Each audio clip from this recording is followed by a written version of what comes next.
Now India is becoming a obesity hub. Already డయాబెటీస్కి it's a capital, అట్లనే ఒబెసిటీకి కూడా క్యాపిటల్ కాబోతుంది, అయింది ఆల్మోస్ట్. అంటే ఏంటి అని అంటే, ఒబెసిటీ అంటే అధిక బరువు ఒక లిమిట్కి దాటినప్పుడు. అంటే మనిషి 19 నుంచి 24.9 అంటే 25 బిఎంఐ మధ్యలో.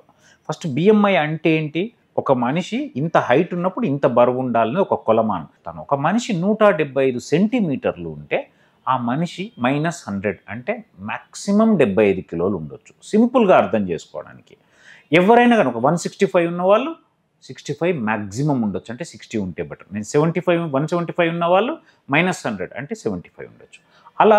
ఇలా కొలత దాటినప్పుడు, అంటే ఆ 25 దాటినప్పుడు దాన్ని అధిక బరువు అంటాం. 25 నుంచి 30 బిఎంఐ వరకు ఉంటే అధిక బరువు అని, 30 దాటితే ఇంకా దాన్ని ఒబెసిటీ క్లాస్ 1, 2, 3, 4 అని మనం వెయిట్ బిఎంఐని బట్టి నిర్ణయించడం జరిగింది. ఎవరికి నిజంగా బెరియాట్రిక్ సర్జరీ అవసరము, నేను ఏ కమ్యూనిటీ అని చెప్పదలుచుకోలేదు, కానీ వాటిలో లావుగా ఉంటేనే మనిషి పుష్టిగా, హ్యాపీగా, ఆర్థికంగా బలంగా ఉన్నట్టు నమ్ముతుంటారు. అందుకే దాన్ని obesity is a sign of prosperity అని నమ్ముతారు. కానీ నిజంగా అది కాదు. నేను ఎప్పుడు అందరికీ చెప్పేది ఒకటే, obesity is not a disease, it's a mother of all diseases. అన్ని రోగాలకు తల్లి. ఎన్ని రోగాలు?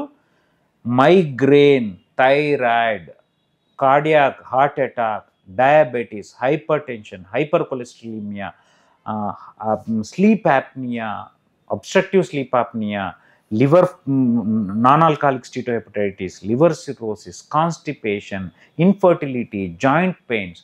అలా ఒక్క చిన్న ప్రాబ్లం నుంచి, ఒక చిన్న మైగ్రేన్ నుంచి వెళ్ళి క్యాన్సర్, లాస్ట్ క్యాన్సర్, చాలా క్యాన్సర్లకు కూడా నీకు ఒబెసిటీ అనేది రిస్క్ ఫ్యాక్టర్. సో ఒక మనిషి 32.5 అంటే యాక్చువల్గా 30 దాటితే దాన్ని ఒబెసిటీ అంటాము.